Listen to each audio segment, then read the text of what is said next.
Vamos ver. Primeiro lugar, Flamengo. Até aí, ok.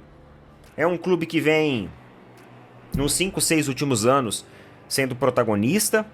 Teve um ano de 2023 no jejum, mas agora, nesse ano, conseguiu o campeonato regional, conseguiu a Copa do Brasil, terminou aí também ali dentro do G4 do Campeonato Brasileiro, garantiu algumas vitórias aí contra grandes adversários, grandes rivais. Sofreu sim as oscilações, mas foi sendo ajustado. Então, ok, eu entendo. Ainda na parte de futebol, o Flamengo tem algumas questões para o ano de 2025, principalmente questões financeiras, porque o Flamengo, entre aspas, salvar o ano de 2024, o Flamengo fez muitos investimentos na janela do meio do ano, ainda mais contando com as lesões de Cebolinha, Luiz Araújo, Pedro, Vinha.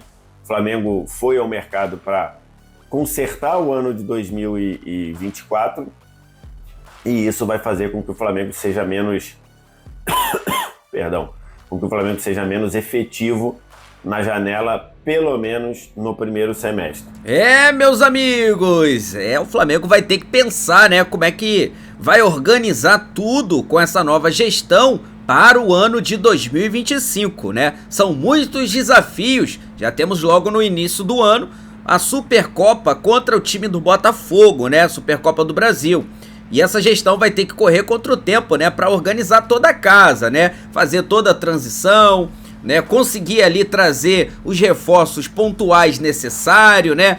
As renovações contratuais para que o Flamengo, né, ele entre o ano de 2025 muito forte. E é isso que nós vamos acompanhar aqui nesse vídeo, né? Como é que fica o Flamengo para 2025 e qual foi o Flamengo, né, que fechou o ano de 2024. Sem contar também que o Flamengo está liderando o ranking nacional, meu parceiro. O Flamengo está no topo, tá, do ranking nacional e você vai acompanhar, né, o Neto analisando tudo isso, tá? Você vai ver ali quem tá em segundo lugar, em terceiro, em quarto e assim por diante, beleza?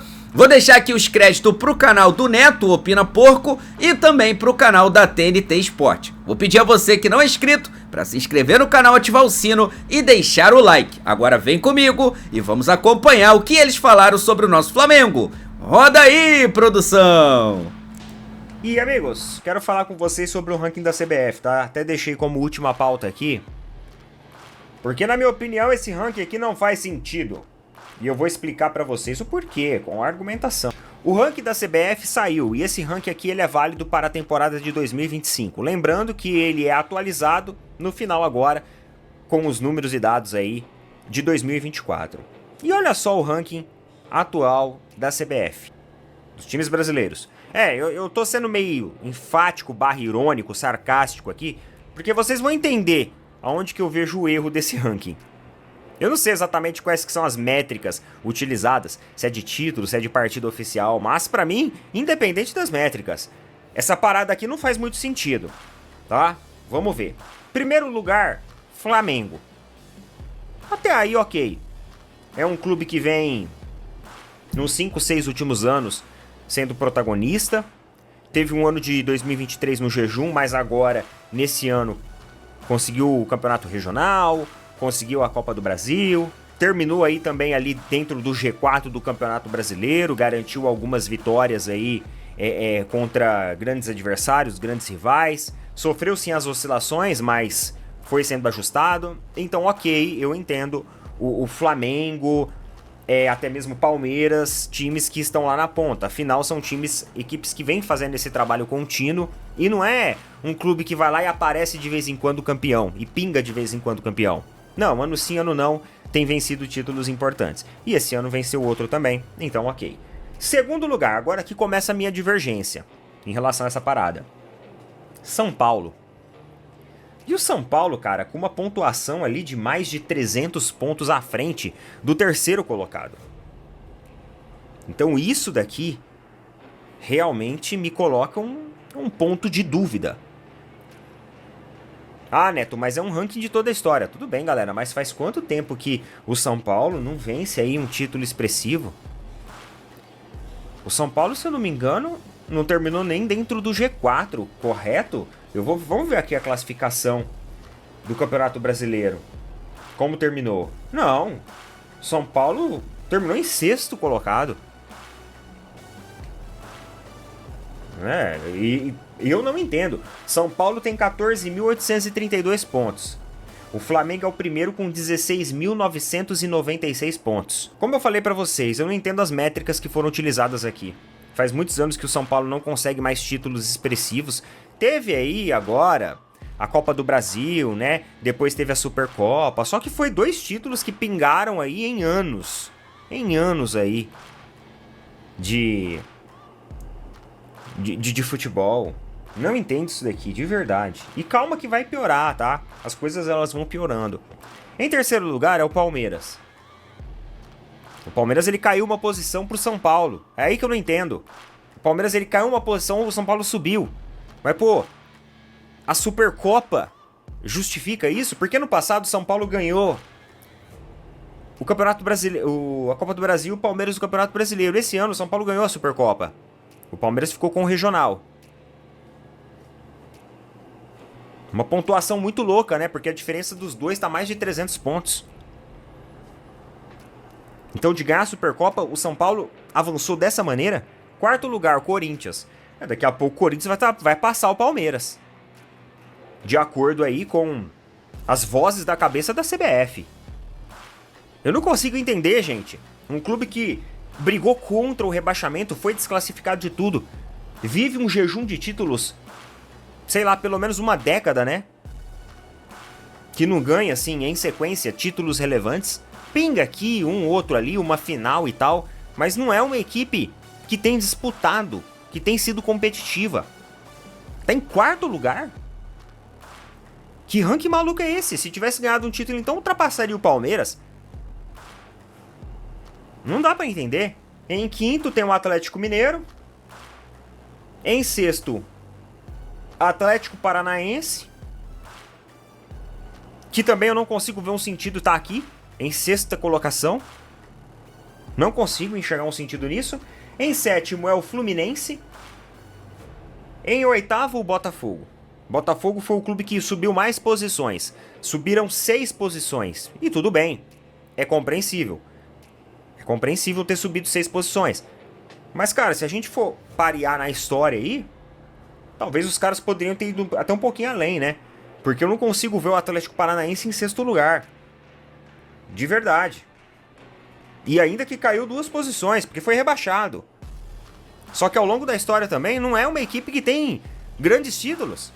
Ainda na parte de futebol, o Flamengo tem algumas questões para o ano de 2025, principalmente questões financeiras, porque o Flamengo, para, entre aspas, salvar o ano de 2024, o Flamengo fez muitos investimentos na janela do meio do ano, ainda mais contando com as lesões de Cebolinha, Luiz Araújo, Pedro, Vinha. O Flamengo foi ao mercado para consertar o ano de 2024 e isso vai fazer com que o Flamengo seja menos com que o Flamengo seja menos efetivo na janela, pelo menos no primeiro semestre. Então, o elenco que o Felipe Luiz vai ter para trabalhar, basicamente é o elenco que ele está. Os reforços já chegaram antes, talvez trazer um volante com uma característica maior de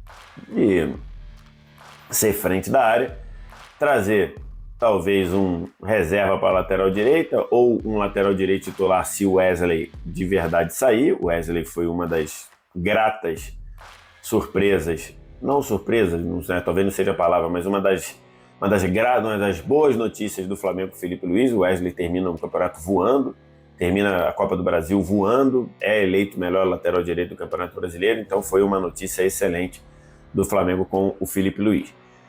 Então, o Flamengo talvez pensar num volante, pensar num centroavante titular enquanto o Pedro não voltar e talvez um lateral direito caso o Wesley saia. O Flamengo tem para 2025 a mudança na direção. O Rodolfo Landim e seu candidato Rodrigo Dunche de Abranches perderam a eleição de forma acachapante para a chapa de Luiz Eduardo Batista, o BAP, que foi um recado muito grande de que os sócios do Flamengo, quem vive o dia a dia do Flamengo, embora uma eleição para menos de 3.500 pessoas, 3.000 e poucas pessoas, passou o recado de que eles não queriam mais a manutenção a sensação total de amadorismo no futebol, não queriam mais a sequência de Rodolfo Landim meio que passando a sensação que comanda o futebol meio que na aleatoriedade, com os conflitos e os problemas criados por Marcos Braz, e também deixando claro que não estavam satisfeitos com ter Rodrigo Dunch de Abranches como presidente do clube. E aí, galera, queria perguntar a você, né, que tá aqui, tá?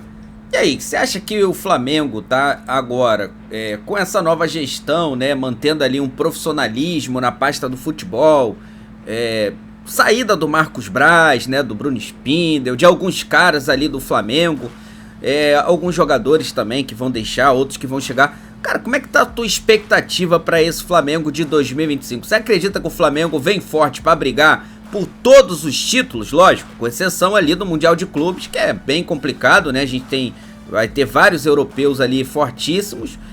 Mas eu tô falando de Libertadores, de Campeonato Brasileiro, de Copa do Brasil, pelo que você acompanhou, né, dessa temporada de 2024. Dá para o Flamengo sonhar, né, em brigar pelo menos por 2 títulos importantes na próxima temporada? E quais seriam esses títulos na sua opinião, beleza?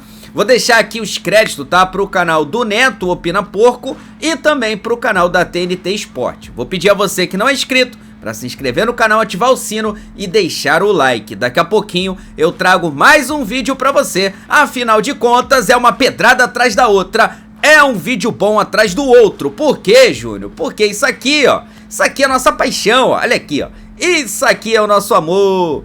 Fui, nação!